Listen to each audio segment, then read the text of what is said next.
Hey everyone, wanted to make a video on Leetcode 300, longest increasing subsequence, and I'm going to read the problem.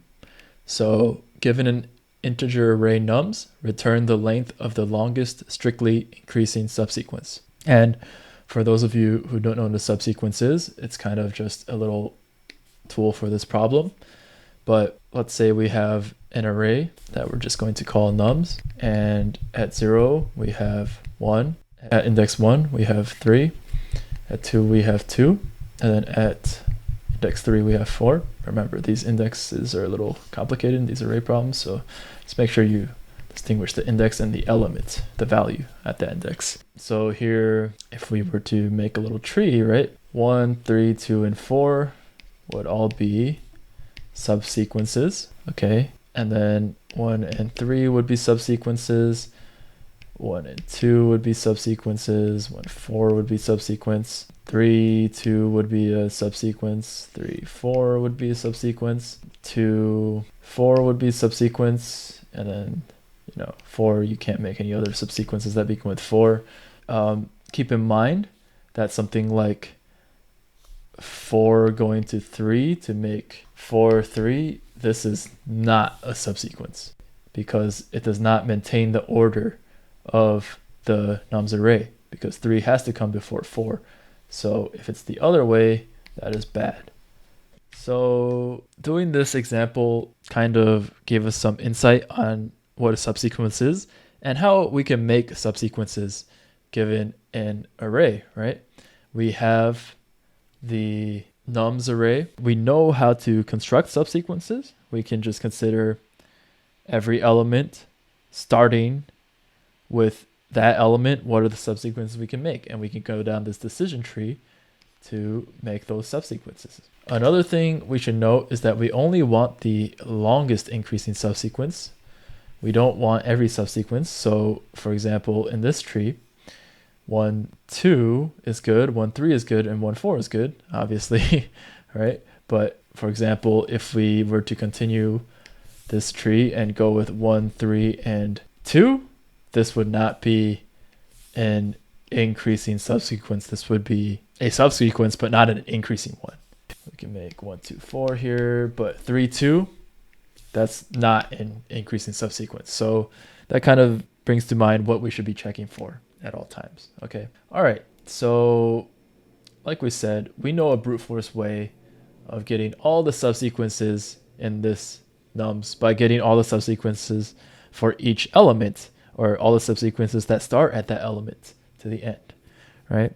So is there a way we can maybe save on some work here? And well, let's see here, right? We've gone down and made all these subsequences, but is there something that we can repeat? For example, at 4, so at index 3, what are all the subsequences that begin with index 3? Well, there's only one. It's 4, right? And let me just use a green circle to indicate kind of like the end.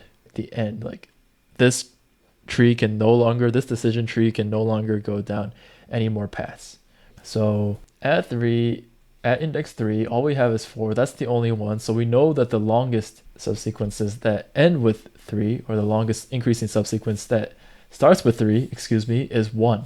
Okay. Now, this should kind of give you an idea of the base case. If we were to make this recursively, which, spoiler alert, because you're seeing a tree here, recursion is very useful. So think of it maybe recursively. If we were to use recursion here, our base case would be the end of the array, because we know at the end of the array, the longest increasing subsequence starting at that index would be 1, no matter what array it is, as long as there's one element, right? The last one, the LIS there is 3, okay? So what about the LIS for 2, for the index 2? Well, by that logic, we can think of, okay, what is 2 here? Well, to make all the increasing subsequences starting at 2, we have to consider anything that comes after 2, right? So 2, and then we have to figure out, okay, what is all the subsequences here? So, okay, there's only one subsequence, is 4, so we add it to our 2. But the length of our sequence is going to be either itself, like 2 could be a subsequence that starts at 2, or it could be the subsequences to 4, right? So it's either 1 or 1 plus LIS 3. Okay, so it is the max of those, right? It's the max of these possibilities. And you can see here that we don't have to calculate LIS3 because we know what LIS3 is. We can store this in memory, and that will help us when we need to figure this out. In this case, it's 1. Okay, we can either have 1, the subsequence by itself, 2 by itself, or we can have 2 and 4. And we know that 2 and 4, because 1 plus 1 is 2, max of 1 and 2, is 2. We have the answer for the longest increasing, the LIS, starting at 2. So it's 2. Okay, and here we have another case that you want to consider. Remember that our subsequence has to be increasing. That's what the I in LIS is, increasing. So 3 and 2, we struck it off, right? Because it's no longer increasing, but 3 and 4 are increasing. So how do we kind of express this in terms of our code, right? So the LIS at index 1, let me use blue for 1. So the LIS, orange, okay, that's fine. The LIS at index 1 is equal to the max of different possibilities route now, right? There's either 1 here, or we could, go with the 2 route, which we did here, but we know that we can't do that because 3 is less than 2. So we can't do, for example, LIS 2 plus 1. This is no good because 2 is less than 3, right?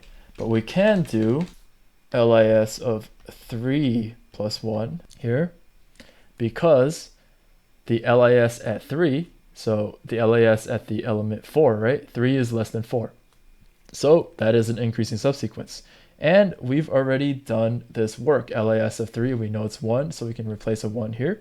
And you can see how maybe keeping track of this will help us reduce the work. We no longer have to calculate LIS of 3. We've already calculated it, and we can store it in memory. Okay, so that's the main idea behind this problem. And this storing in memory aspect is called memoization, or, in this case, dynamic programming. We're going to use dynamic programming in order to store this stuff in memory so we don't have to calculate it again. Like this LIS of 3, we don't have to do it a million times. We can just store it, and then we can look it up and we know it's there. Okay, so we don't have to run if you think of it a recursion way, we don't have to run a recursion for 3. Okay, let's go ahead and code this.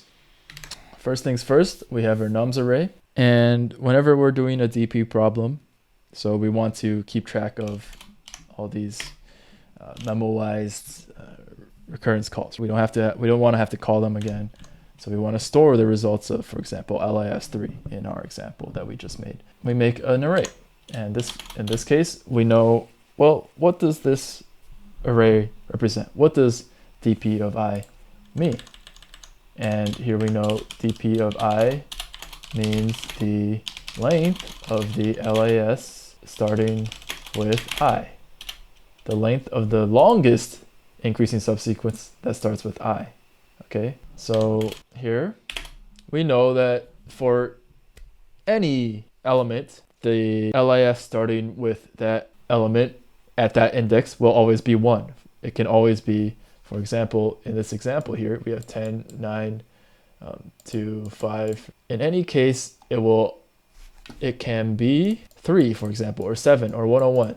Okay, and an element by itself is a subsequence. So in the worst case, it would be 1, right? It will be at least 1, and then we can have this DP array ready for us. So we can now start doing the actual work of this problem. So for I, and why do we need the index here? Why don't we just get the elements? We need to look up different elements that are ahead of us. So, and remember, since our base case is at the end of the array, we always know that the LIS, not just the possible LIS, but the LIS at 18 is going to be 1. We're going to iterate backwards through our nums array. So this is how we're going to do it.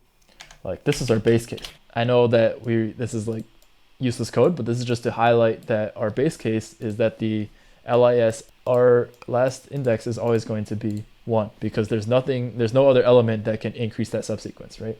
So we're going to start at not even our last index, but at the index before that, because we already know the answer for the index for our last index. And here we're just going to 0 to the first index. We're going backwards to the array and we're going steps of -1. So that's what this code is doing.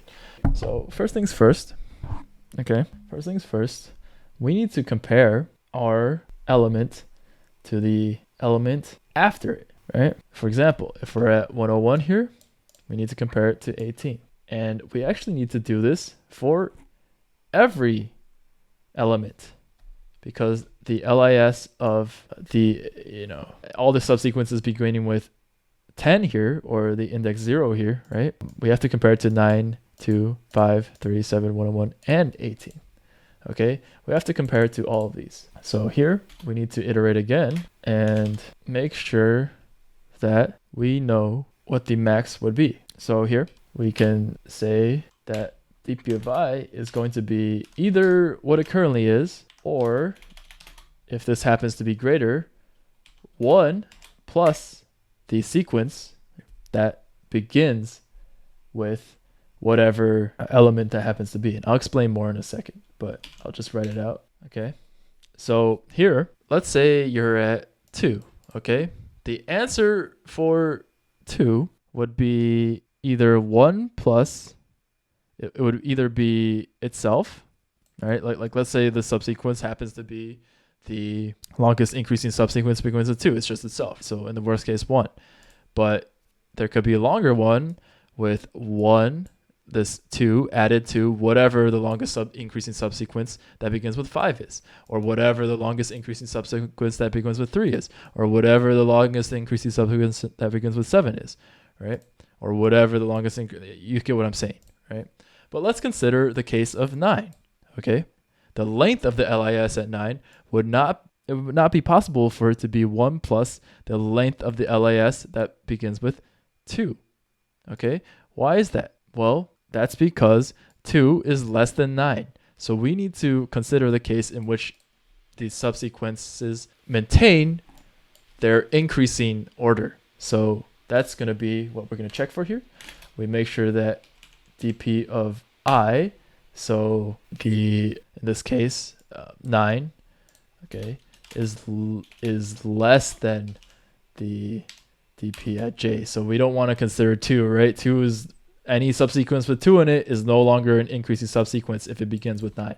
So because of that, we have this little check here. And now our dp array will have, a bunch of things in here, but excuse me, what's the problem here? Okay, range of len nodes here. So our dp array will have the lengths for every element, the length of the LIS that begins with that element. And with that, we can get the max to get the answer of this question, right? If we go ahead and run that, it's failing because I screwed up somewhere. So let's see here. Okay, it's always giving 1 plus dp of j. So it's not dp here.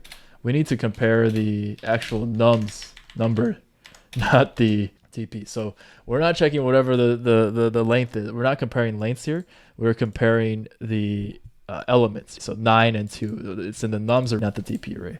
So that is the mistake I made there. Let's go ahead and run that. And you can see we have fixed the error. Okay, let's go ahead and submit. Let's see if we've really passed. And yeah, we have passed. It's not great, but it is a n-squared solution. There is an n log n solution. It is hard. It involves binary search. And you probably won't have enough time to come up with that. So just don't worry about it too much. Okay, so that's been it for this problem. Hope you found this useful, and see you in the next video.